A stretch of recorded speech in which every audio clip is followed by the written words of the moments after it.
Hello दोस्तों, स्वागत है आप सभी लोगों का सम्राट अकेडमी तो में। दोस्तों मेरा नाम है आकाश और मैं आज आप लोगों को बताने वाला हूँ मैथ में सबसे वेरी मोस्ट आईएमपी क्वेश्चन। ठीक है, और जैसा कि आप देख पा रहे हैं कि यहाँ पे लिखा है कि महत्वपूर्ण वेरी मोस्ट आईएमपी प्रश्न 12 अंक। ये ऐसे ही नहीं लिखा है दोस्तों। ठीक है, यहाँ पे अगर 12 अंक में लिखा हूँ तो कोई आलतू फालतू सवाल बताने वाला नहीं हूँ कि 12 नंबर आपको जो मर्जी वही बता दूँ आएगा कि नहीं आएगा। ये आएगा 100%। ठीक है, 100% आएगा, लेकिन आपको 100% इसको पढ़ना पड़ेगा। ठीक है, क्योंकि मैंने दोस्तों यहाँ पे 3 ऐसे क्वेश्चंस को चूज मैंने किया, 3 ऐसे क्वेश्चन को कि वो हमेशा पूछा जाता है। अगर वो नहीं पूछेगा तो उसके रिलेशन से ही कुछ पूछेगा, मतलब चीज़ें वही रहेंगी, बस उसको अंक को इधर उधर किया रहेगा, बाकी चीज़ें वही सेम वही रहेंगी। अगर इस क्वेश्चन को आप लगाना जान जाएंगे तो उन क्वेश्चन को भी लगाना सीख जाएंगे। लेकिन एक बात याद रख लीजिए, क्योंकि जो क्वेश्चन मैं अभी बताऊंगा इसे पूरा ध्यान पूर्वक इसे नोट करना है और समझना है। ठीक है, क्योंकि दोस्तों देखिए मैं किस किस चैप्टर से क्वेश्चन लिया वो भी मैं बता देता हूँ आपको। तो चैप्टर एक वृत्त है, वृत्त से मैंने लिया है। एक रचनाएं से मैंने एक क्वेश्चन लिया है और एक वृत्तों से संबंधित क्षेत्रफल से लिया है। ये 3 चैप्टर है, तीनों चैप्टर से मैंने 3 क्वेश्चन लिया, वेरी मोस्ट इम्पोर्टेंट क्वेश्चन। ठीक है, यहाँ से 12 अंक आपके क्लियर होने वाले हैं किसी। तो चलिए बिना समय गवाए चलते हैं। अगर वीडियो आपको अच्छी लगी हो तो मुझे लाइक चाहिए किसी कीमत पे, 1000 लाइक चाहिए किसी कीमत पे, मुझे चाहिए तो चाहिए, क्योंकि 12 अंक आपको मैं दे रहा हूँ। ठीक है, लेकिन क्वेश्चन को आपको पढ़ना है। ठीक है, तो चलिए पहला क्वेश्चन हम देखते हैं। तो देखिए दोस्तों, क्वेश्चन नंबर पहला है। देखिए यह प्रश्न है, ये आपको 4 अंक एग्जाम में दिलाएगा इस बार, 100% दिलाएगा, क्योंकि इसी के रिलेशनशिप ये आएगा। नहीं तो बस अंक चेंज रहेंगे, बाकी चीज़ें यही रहेगा। ठीक है, तो देखिए पहले क्वेश्चन में पढ़ लेता हूँ, मैं आपको समझाता हूँ किस प्रकार क्वेश्चन भी पूछेगा। देखिए यहाँ पे ये चीज़ें हैं कि 2 वृत्तों की त्रिज्याएं क्रमशः 19 सेंटीमीटर और 9 सेंटीमीटर है। उस वृत्त की त्रिज्या ज्ञात कीजिए जिसकी परिधि इन वृत्तों की परिधियों के योग के बराबर हो। तो देखिए अंक यहाँ पे चेंज दे देगा, और नहीं तो वृत्तों की परिधि दिया तो यहाँ पे वृत्तों का क्षेत्रफल दे देगा बस। तो बस अब वृत्तों का क्षेत्रफल देगा तो वृत्तों का क्षेत्रफल का फॉर्मूला लगा देंगे। अब वृत्तों की परिधि देगा तो वृत्तों की परिधि का लगा देंगे। तो आप देखिए मैं इस प्रकार के क्वेश्चन को कैसे बताता हूँ, आप किस प्रकार इसे हल करेंगे। तो देखिए यहाँ पे दिया है 2 वृत्तों की त्रिज्याएं, 2 वृत्त हैं। चलिए मैं आपको आराम से समझाने की कोशिश करता हूँ, आराम से पढ़िएगा। ठीक है, लेकिन क्वेश्चन आपको 4 नंबर दिलाएगा, इसलिए आप इसे आराम से पढ़िए, समझने की कोशिश कीजिए। 2 वृत्तों की त्रिज्याएं, मान लीजिए पहले वृत्त की त्रिज्या R1 हो गई और यह दूसरे वृत्त की त्रिज्या R2 हो गई। ठीक है, तो पहली वृत्त की त्रिज्या, तो देखिए क्रमशः 19 सेंटीमीटर 9 सेंटीमीटर। मान लीजिए पहले वृत्त की त्रिज्या कितना 19 सेंटीमीटर दिया है और दूसरे वृत्त की त्रिज्या कितना दिया है 9 सेंटीमीटर दिया है। कह रहा उस वृत्त की त्रिज्या ज्ञात कीजिए। एक और अलग से वृत्त है, कह रहा कि उस वृत्त की त्रिज्याएं ज्ञात कीजिए, वो तीसरे वृत्त की त्रिज्या ज्ञात कीजिए जिसकी परिधि इन वृत्तों की परिधि क्यों के बराबर है। इसका जो R3 हम लोग निकालेंगे, इसे कैपिटल R से नाम दे देते हैं। जो इसकी त्रिज्या निकालेंगे, कह रहा कि इस वृत्त की त्रिज्या ज्ञात कीजिए कि इसकी जो परिधि होगी इन दोनों परिधियों की योग की क्या होगी, बराबर होगी। ठीक है, कहने का मतलब है। तो चलिए दोस्तों मैं बताता हूँ किस प्रकार इसे सॉल्व करेंगे। तो सबसे पहले आपको लिखना है यहाँ पे यह है दोस्तों, यहाँ पे हल में लिखना है कि पहले वृत्त की त्रिज्या, बोले जो दिया उसे लिखें। पहले वृत्त की त्रिज्या, पहले वृत्त की त्रिज्या, तो पहले वृत्त की त्रिज्या को हम क्या माने थे दोस्तों, R1। तो R1 बराबर कितना दे दिया है, 19 सेंटीमीटर। तो दोस्तों पहले वृत्त की त्रिज्या R1 बराबर 19 सेंटीमीटर निकल गया। तो मैं पहले वृत्त की परिधि भी निकाल सकता हूँ आराम से। तो मैं लिखूंगा यहाँ पे पहले वृत्त की परिधि, पहले वृत्त की परिधि। और जैसा दोस्त सब लोग जाते हैं कि वृत्त की परिधि का फार्मूला होता है 2πr, और यहाँ पे त्रिज्या R1 है तो मैं R1 लिख दूंगा, 2πr1 ये होता है वृत्त की परिधि। तो यहाँ से हम परिधि निकालूंगा तो कितना होगा 2π गुणे R1, R1 के बदले में तो पहली त्रिज्या कितना 19 सेंटीमीटर, 19, तो 19 गुना के 38π। ठीक है, 38π सेंटीमीटर, यहाँ से इनका क्या निकल गया, पहले वृत्त की परिधि निकल गया। ठीक है, तो 38π सेंटीमीटर पहले वृत्त की परिधि निकल गया। अब दोस्तों हम लिखेंगे यहाँ पे दूसरे वृत्त की त्रिज्या, दूसरे वृत्त की त्रिज्या, दूसरे वृत्त की त्रिज्या R2। दूसरे वृत्त की त्रिज्या R2 कितना था, तो 9 सेंटीमीटर था। तो दोस्तों दूसरे वृत्त का परिधि भी निकाल सकते हैं। दूसरे वृत्त का परिधि। ये आराम से देखिए ध्यानपूर्वक, बहुत इंपॉर्टेंट, ज़्यादा इंपॉर्टेंट है दोस्तों, ठीक है, इसलिए मैं बता रहा हूँ। दूसरे वृत्त की परिधि का फॉर्मूला क्या होता है, 2πr की जगह 1 था तो यहाँ पे 2 जगह परिधि दूसरा, तो यहाँ पे क्या जगह त्रिज्या 2πr2 त्रिज्या कितना था 9, तो यहाँ पे 9 तो 9 दूनी के 18 पाई सेंटीमीटर, तो 18 पाई सेंटीमीटर ये निकल गया, दूसरे वृत्त की परिधि निकल गया, ठीक है। अब दोस्तों ध्यान से समझिए कि अब बात यह है कि यहाँ पे दिया था, तो चलिए दोस्तों पहले वृत्त की परिधि निकल गया, दूसरे वृत्त की परिधि निकल गया। हमसे क्वेश्चन में कहा था कि एक तीसरे वृत्त की परिधि ज्ञात कीजिए और वह परिधि इन दोनों परिधियों के योग के बराबर होगा, वहीं से त्रिज्या आपकी निकल जाएगी। तब हम लिखेंगे यहाँ पे कि तीसरे वृत्त की त्रिज्या, तो तीसरे वृत्त की त्रिज्या जैसा कि दोस्तों यहाँ पे देखिए मैं तीसरे वृत्त की त्रिज्या कैपिटल आर माना था, इसलिए मैं तीसरे वृत्त की त्रिज्या क्या लूँगा, कैपिटल आर, तो इसकी परिधि भी निकल जाएगी। हम लोग लिखेंगे तीसरे वृत्त की यहाँ पे परिधि, तो तीसरे वृत्त की परिधि क्या हो जाएगा 2π कैपिटल आर हो जाएगा, ठीक है, तो 2π कैपिटल आर। अब दोस्तों यहाँ से यह है कि ये कहा था कि जो तीसरे वृत्त की परिधि होगी, तीसरे वृत्त की परिधि जो 2πr होगी वो दोनों परिधियों के योग के बराबर होगी। तो पहले वृत्त की परिधि कितनी है 38 पाई और प्लस दूसरे वृत्त की परिधि कितनी है 18 पाई, तो इन दोनों के योग के बराबर इसकी परिधि होगी तीसरे वाली। तो तीसरे वाली की वृत्त की परिधि यही है, और पहले वृत्त की परिधि 38 पाई और दूसरे वृत्त की परिधि 18 पाई, तो दोनों के योग के बराबर होगा। तो 2πr बराबर 8 8 16 और 3 1 4 1 5 56 पाई, ठीक है।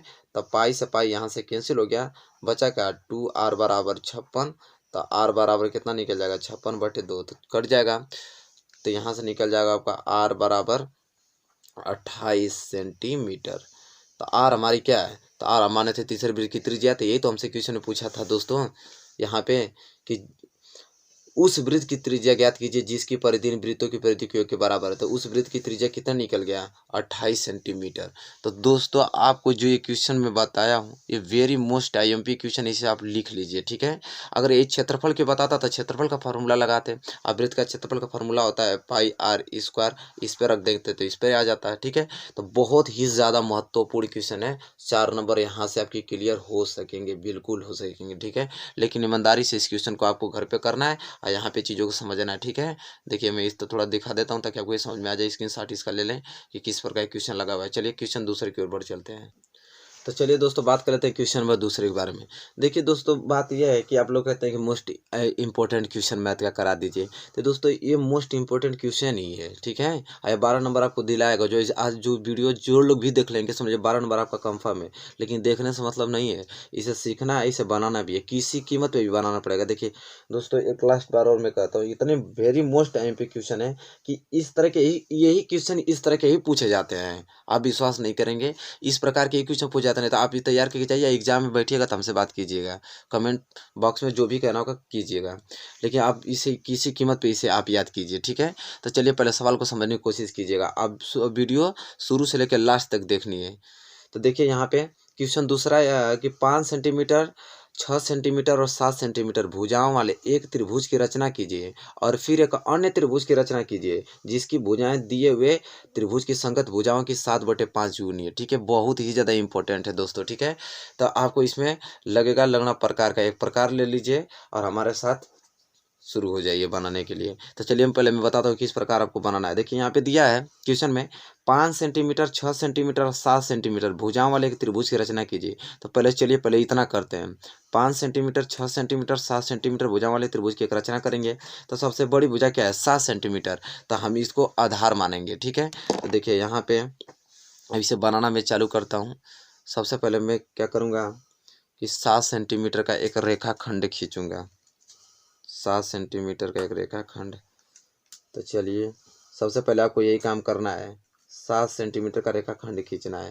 तो देखिए मैंने 7 सेंटीमीटर का रेखाखंड खींच दिया। चलिए इसका नाम भी दे देता हूँ, तो BC बराबर 7 सेंटीमीटर। देखिए BC बराबर 7 सेंटीमीटर का मैंने एक रेखाखंड पहले आपको खींचना है। इसके बाद देखिए यहाँ पे क्या दिया है 7 सेंटीमीटर का रेखाखंड खींच लिए, तो सबसे बड़ी भुजा की अब क्या है 6 सेंटीमीटर।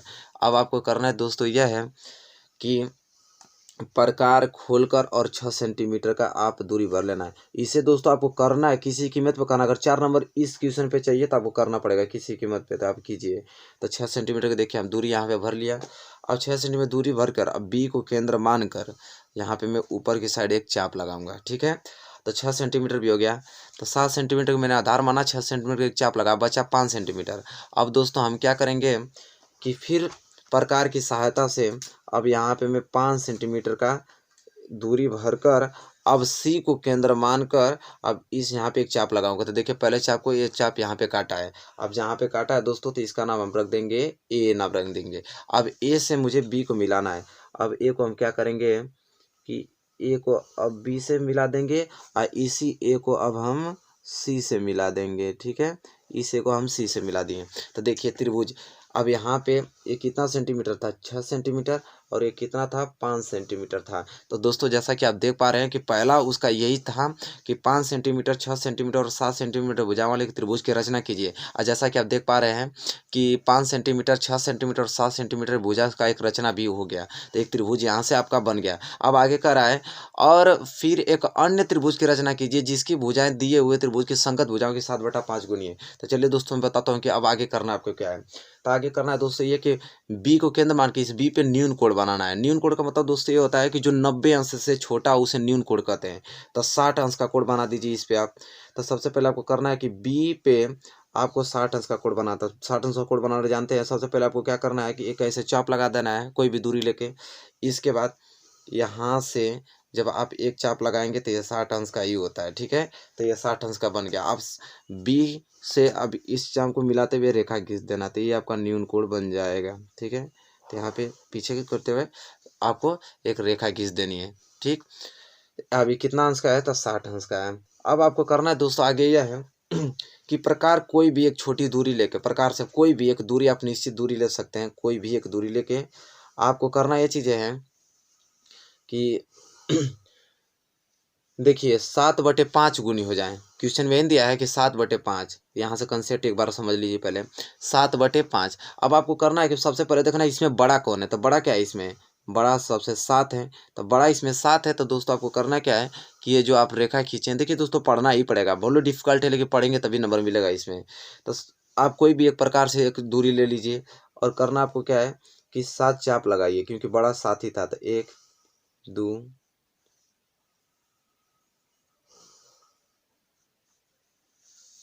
2 के बाद 3, आराम से पढ़िए, 4 5 6। टाइम लगेगा दोस्तों लेकिन क्लियर चीज़ें क्लियर होंगी, आपका नंबर दिलाएगा 100%। 1 2 3 4 5 6 7। 7 अपने काट लिया, इसका नाम भी रख देंगे आप B1 B2 B3 B4 B5 B6 और B7। इसका नाम भी आप इस प्रकार रख देंगे ठीक है। अब देखिए अब करना क्या है, यहाँ हो गया तो 7/5 इतना काम हो गया। तो अब दोस्तों आपको करना ये चीज़ें हैं कि देखिए 7/5 में सबसे बड़ा था 7, तो आपने 7 देख लिया। अब आपको हर और अंश देखना है। तो हर क्या है आपका 5, हर आपका 5 है। अब पहले हर देखना है, ये नहीं कि अंश नहीं देखना है, हर देखना है। हर आपका 5 है।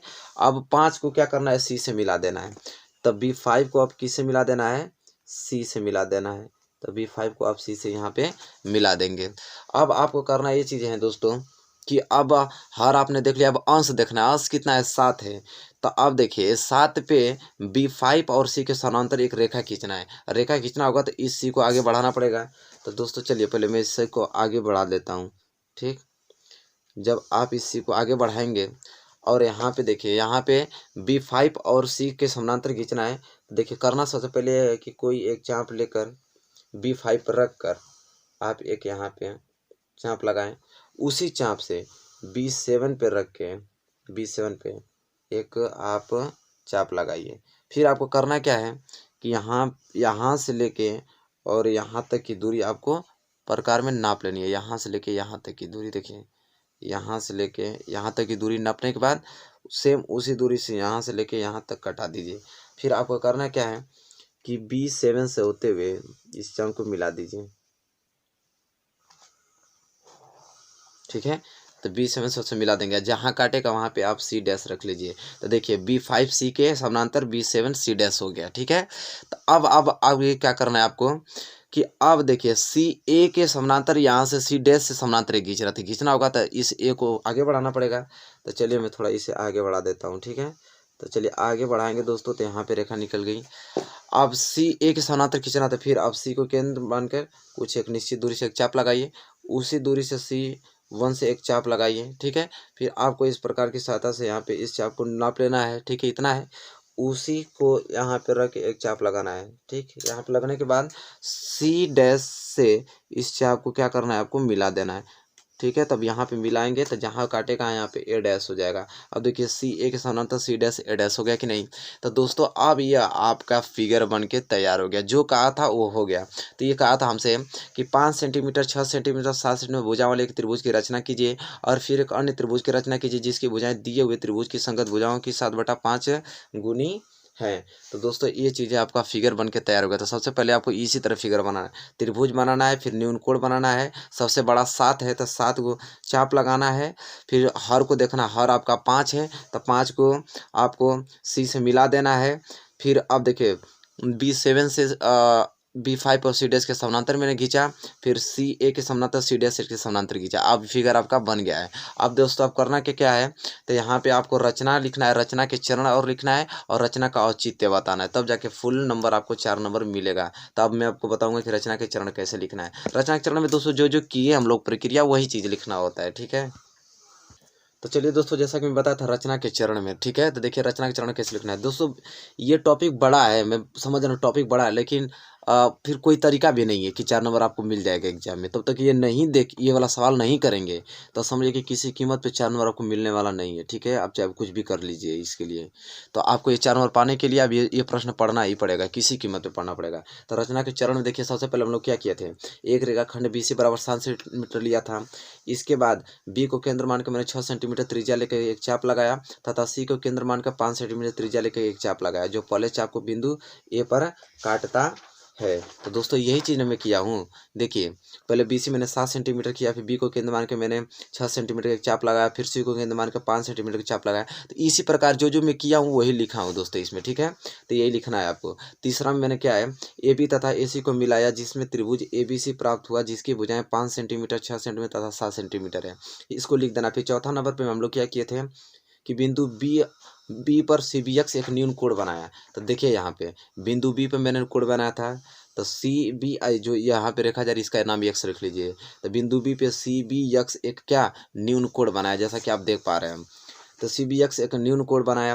फिर देखिए BX पर 7 बराबर रेखाखंड B dash B1 B2 B2 B3 B3 B4 B4 B5 B6 B5 B6 B7 अंकित किया, जैसा कि आप देख पा रहे हैं यहाँ पे B dash B1 B2 B2 B3, ठीक है। इसी प्रकार वो लिखे हैं। फिर छठा लिखना भी आपको इस प्रकार। छठवां में है B5C को मिलाया, B5C को मिलाया। देखिए दोस्तों B5 और C को हम लोग क्या किए यहाँ पे मिलाए हैं। तो B5C को मिलाया, फिर B डैश C डैश के समानांतर B5C बनाया। देखिए यहाँ पे यही चीज़ है, B5C डैश के समानांतर B7 और B1 बनाया, ठीक है। तो दोस्तों यहाँ पे है आपके तो दोस्तों यहाँ पे देखिए B7 है, 7 है। तो B7 C डैश के समानांतर B5C मिलाया, जो बढ़ाई गई भुजा BC को C डैश पर काटता है। इसके बाद सातवां देखिए C डैश A डैश समानांतर CA बनाया, जो बढ़ाई हुई BA को A डैश पर काटता है, जो वहाँ पे A पे हम लोग ले जा रहे थे, ठीक है, ये वाला चित्र को, ठीक है। तो इसको हम लिखे हैं। इसके बाद 8वां त्रिभुज A dash B C dash बराबर 7/5 त्रिभुज ABC बन के तैयार हो गया है। तो दोस्तों मैं रचना के चरण एक बार दिखा देता हूँ आराम से, ऐसे आप नोट कीजिए, किसी कीमत पे नोट करना पड़ेगा आपको, नहीं तो कुछ होने वाला नहीं है, आपके एग्जाम में 4 नंबर नहीं मिलेगा। तो रचना के चरण की स्क्रीनशॉट लीजिए, लिखेंगे और फिर चित्र के माध्यम से समझेंगे तो समझ जाएंगे, क्योंकि समय तो दोस्तों इतना है नहीं कि हम लोग व्हाइट बोर्ड पे है नहीं कि मैं आपको समझाऊँ, पूरा रफ पे लिख के समझाना है, तो आप चीज़ को समझिए, ठीक है। और फिर आप रचना के औचित्य पे चलते हैं। तो दोस्तों देखिए रचना के औचित्य भी आपको इसी क्वेश्चन में लिखना होगा। तो देखिए यहाँ पे रचना के औचित्य में दिया है त्रिभुज A dash B C dash में समानांतर है A डैश C डैश समानांतर AC के। इसका मतलब दोस्तों यह है कि यहाँ पे देखिए यहाँ पे लिखा है। तो देखिए दोस्तों यहाँ पे दिया था A डैश और B और इस C डैश में देखिए ए सी समानांतर है ए डैश सी डैश के, तो यही चीज़ था उधर, ठीक है। अब दोस्तों देखिए इसमें तब समानांतर हो गया, तब समानुपाती वाला नियम लग जाएगा कि इसके जो भुजाएं हैं वो आपस में क्या होंगे, समानुपाती होंगे। तो देखिए यहाँ पे ए डैश बी बटे में A B, A dash B बटे में ए बी समानुपातिक, और यहाँ पे ए डैश सी बटे में ए सी, और यहाँ पे B dash B C dash बटे में बी सी लिखना पड़ेगा। तो यहाँ पे हम लिखें, यहाँ पे ए डैश बी बटे में ए बी बराबर सी डैश बी बटे में सी बी बराबर ए डैश सी डैश बटे में सी बराबर, इस समीकरण नंबर 1 हो गया। इसी तरह हम लोग त्रिभुज बी बी डैश और सी डैश में देखेंगे, ठीक है। बी बी डैश, तो बी यहाँ से आपको निकला बी बी, तो दोस्तों यहाँ पे इसी तरह बी बी 7 सी डैश में देखेंगे, तो यहाँ से हमें प्राप्त होगा बी डैश बी बटे में बी 5 बटे बी बराबर सी डैश बी बटे में सी बी बराबर 7/5। अब देखिए यहाँ पे दोस्तों सी डैश बी बटे में सी बी यहाँ पे भी है, और सी डैश बटे में सी बी यहाँ पे भी, तो ये अगर 7/5 के बराबर होगा तो ये भी 7/5 के बराबर होगा, तो ये सभी आपस में 7/5 के बराबर हो जाएगा। इसीलिए लिखा हमें समीकरण पहला और दूसरा से, तो ये सभी भी जो पहले समीकरण था ये सभी भी 7/5 के बराबर हो जाएगा। इसलिए त्रिभुज A dash B C dash बराबर 7/5 त्रिभुज A B C hence proof हो जाएगा। तो दोस्तों तब इस चीज़ों को आप लिखेंगे, क्योंकि लाइव रहता तो दोस्तों आप मुझे क्लियर दिखाता, अब इधर उधर पेज करके दिखाना पड़ रहा है, ठीक है। तो सबसे पहले आपको क्या करना है कि इसे रचना का औचित्य उतारे, तब उतारेंगे दोस्तों, और चित्र के माध्यम से देखेंगे तो आपको क्लियर समझ आएगा। इसी ढंग से करना है अगर 4 नंबर आपको पाना है तो, ठीक है। तो इस प्रकार आपको करना है। तो चलिए दोस्तों एक बार मैं फिर दिखाता हूँ। देखिए क्वेश्चन यह है, और क्वेश्चन में पहले सबसे पहले हम चित्र बनाए हैं। चित्र बनाने के बाद दोस्तों यहाँ पे देखिए इतना बढ़िया चित्र का स्क्रीनशॉट ले लीजिए। इसके बाद यहाँ पे देखिए हम रचना के चरण कैसे लिखे हैं, यहाँ पे स्क्रीनशॉट मारने के लिए मैं दे रहा हूँ, इसका आप स्क्रीनशॉट मार सकते हैं। फिर हम लोग रचना के चरण लिखे हैं, जो हम लोग रचना किए थे, ठीक है। फिर रचना के बाद हम लोग रचना, इसके बाद देखिए यहाँ पे रचना का हम लोग औचित्य किए हैं, तो यहाँ पे रचना का औचित्य आप उतारना है। इतना करेंगे तो 4 नंबर आपको मिलेगा, और करना ही पड़ेगा तभी 4 नंबर मिलेगा। नहीं तो जो 70 नंबर है ना, 70 नंबर से 4 नंबर घटा लीजिए, अब 64 ही मिलवे करेगा। और वो भी 64 में से जो पहला बताया वो भी 4 नंबर का है, उसको नहीं पढ़ेंगे तो 60 मिलेगा। एक आगे को बताने वाला हूँ, तो ये 12 नंबर का जो टॉपिक बताया क्लियर हो जाएगा अगर आप पढ़ते हैं तो। थोड़ा चीज़ें डिफिकल्ट है लेकिन आपको मेहनत करना पड़ेगा।